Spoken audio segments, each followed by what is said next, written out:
One of the common things people want to know is how can they build credit if possible after bankruptcy. A lot of times people even have lost hope. They like, should I start trying to work on my credit even though they filed a bankruptcy?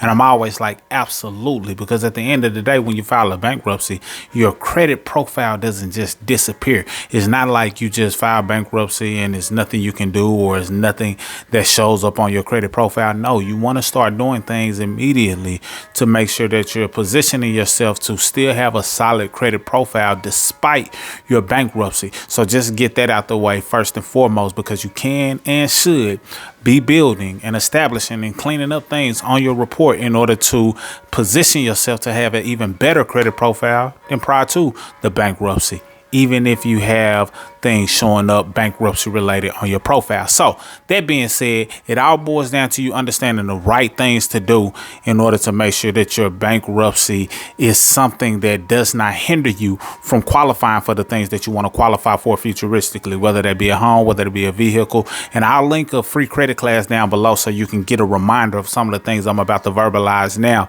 That way you can have a snapshot of different things that you can be doing and commit some of the things that I say in the free credit class to memory, because if you can remember the simple things, then it allows you to know how to move and navigate on a day-to-day basis. That way you know that you're doing things that position your credit to get better. So let's start with positive. Like, what are some of the positive things that you can personally do, or positivity that your credit profile or consumer report can benefit from in order to make sure that you bounce back after bankruptcy? Number one is any open accounts. Make sure you're paying them on time all the time. So, for example, say that you did a bankruptcy and you no longer have any open accounts, like everything got closed. Okay, that means you need to establish an open account. Now, in this day and age, you don't have to get a loan or borrow money in order to establish an account that reports to your credit profile. Because sometimes people are like, well, if you file bankruptcy, how are you going to qualify for something? We live in a day and age that now you can do things like self-lender or credit builder loans, just to name two, that can allow you to not have to borrow money, but you basically are saving money and building credit simultaneously. What do I mean? Well, with the self-lender, it allows you to save $25 per month on the low end.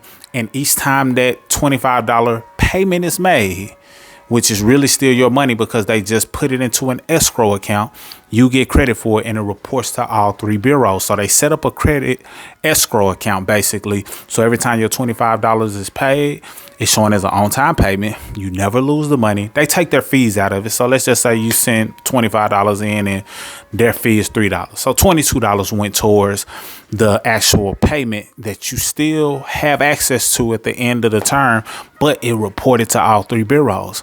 This can help you tap into up to 192.5 points. Why? Because payment history, your on-time payments over time, equates to 35% of your score, which is up to 192.5 points. And that's just off the self-lender.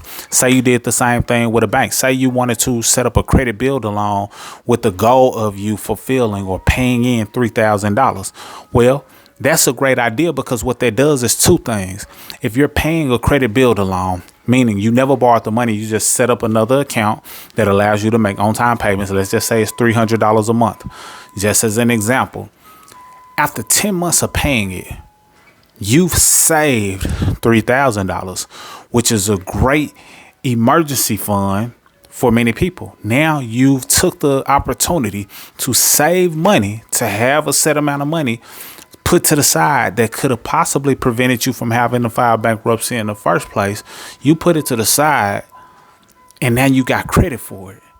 So it was a win-win scenario. You needed to save the money anyway, but it also boosted your score and helped you establish some level of on-time payments consistently over time, which tapped into that 35%, helping you boost your score up to 192.5 points.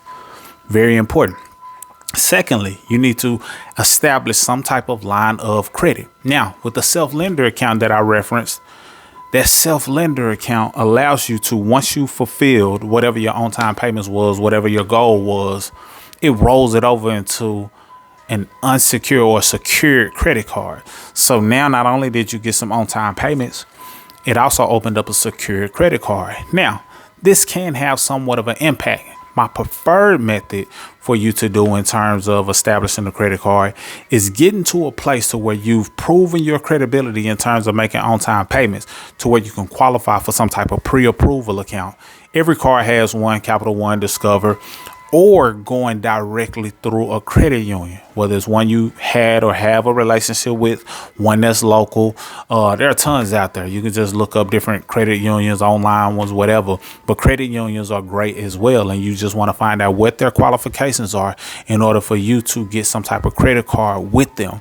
Because sometimes the credit unions give higher credit limits, and then it allows you to establish a relationship with them. So even though they may not give you the best credit limit right away due to your circumstances, you at least position yourself to build a relationship with them that eventually you're able to get those higher credit limits. You're able to qualify for that mortgage on your terms and get a better rate. You're able to get that auto loan at a better rate directly through that credit union.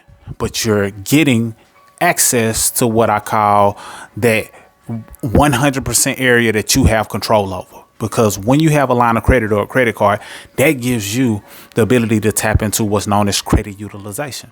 Credit utilization, credit usage, however you want to look at it, that's 30% of your score. This positions you to boost your score up to 165 points per consumer reporting agency. So off the first nugget I gave you, that's up to 192.5 points. The second nugget is up to 165 points. If you add that up, you're over 300 points. Now, keep this in mind. Nobody starts at 0. Everybody starts at 300, bare minimum. So if you start at 300, because that's the lowest a credit score can be, and you tapped into what I just said and boosted your score over 300 points, now you're sitting at 620 plus.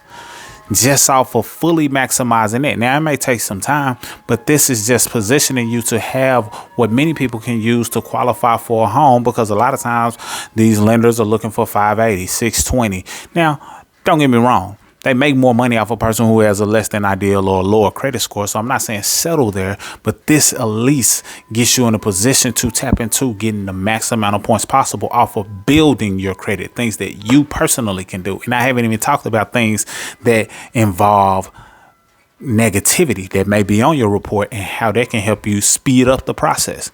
So take heed to those things that I mentioned. And like I stated, free credit class available around this video so you can tap into it and get access to, a memorable way that you can understand what you need to do in terms of your credit, plus some tools and resources that can allow you to help us help you, whether you want to do it yourself or you need some help in order to take your credit to the next level. Now, when it comes to the negative aspects that are on your profile, just because you filed the bankruptcy or the things that are associated with that profile are things that you had some type of connection to, does not mean that you cannot clean that negativity up. Because when it comes to using the FCRA to your advantage, which is the Fair Credit Reporting Act, the consumer reporting agencies have a responsibility to report things accurately. What does that mean and why is that important?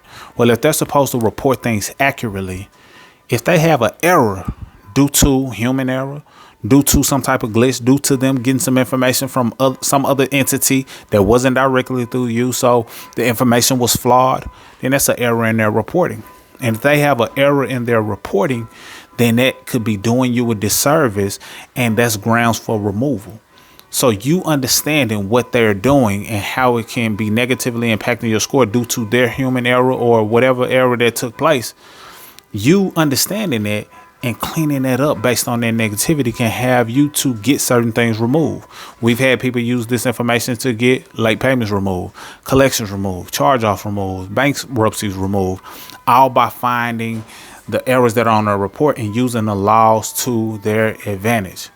Once you do those things, now they can help you clean up negativity. So if you're doing a combination of building positivity and or cleaning up negativity, now your score has no choice but to go up. Now you position yourself to have that credit score that exceeds that 620 that I was talking about, that 650, that 680. You're tapping into that 700 plus, because now you're using the laws to your advantage to clean up not just one negativity, multiple negativities. Late payments, collections, charge-offs. Some of the bankruptcies might not be being reported correctly. Sometimes the information that got on your credit report got on there due to them accessing your credit profile unlawfully. That's a whole nother thing. They're not properly verifying the information that's on your report. So they're just reporting it willy-nilly without doing their due diligence as they're supposed to do. That's grounds for removal. And keep in mind, you're never lying or denying. None of what I said included you to lie or deny. And I say that because there's so many people lying or denying in order to get things removed. You'd be surprised. And I ain't here to bash or try to point, a direction of what certain people are talking about. But I've seen it all. Some people are filing false identity claims, claiming that their identity was stolen and doing police reports, things of that nature in order to get things swept off of their report. That's not what I'm recommending. Use the laws to your advantage because the laws, there's several of them in place that can help you clean it up the right way. Some people are even going as far as saying that they were victims of trafficking just to get their credit report cleared up.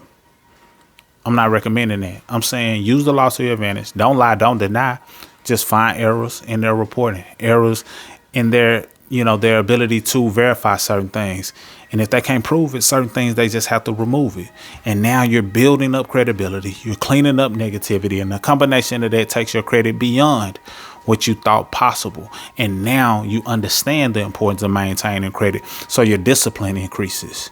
Your posture increases. Your confidence increases about your credit. You've been through the rough patch of having a bankruptcy. So now you're a person who respects and honors and values your credit a lot more. And you make that full 180 turnaround to turn from the ways that may have led you down the bankruptcy path and positioned you to really get on top and take full control of your credit and take that credit to the next level. And now if you put all of those things together, as I stated, this can help you bounce back from a bankruptcy and take your credit to the next level fast. Check out that free credit class, and it has some other things that allows you to get help, guidance along the way, so we can understand what may be robbing you of that high credit score, looking at your credit profile, or teaching you the right ways to look at your credit profile. And once you understand how to look at your credit profile, then you notice, oh, these are some things that are hurting my score that does not necessarily have to be hurting my score. And then when you take action on the information that you get access to, that's truly where the magic happens. So hopefully you got value from this video. Share it with somebody who you feel may benefit. Rewind it, play it back as often as you need to. Check out that free credit class below. Drop in the comments if it's another video in particular you would like me to cover, and I don't mind covering it. But the key is understanding that you can take full control of your credit, and it's up to you to take that first step. Restoring your credit is an investment, not a bill, because the money that you can save from having a higher credit score may be in the thousands, tens of thousands, and in many cases, hundreds of thousands by having higher credit than lower credit. So understand the importance of your credit and the power that you have and possess in order to take your credit to the next level. Mr. Smith, signing out. Salute.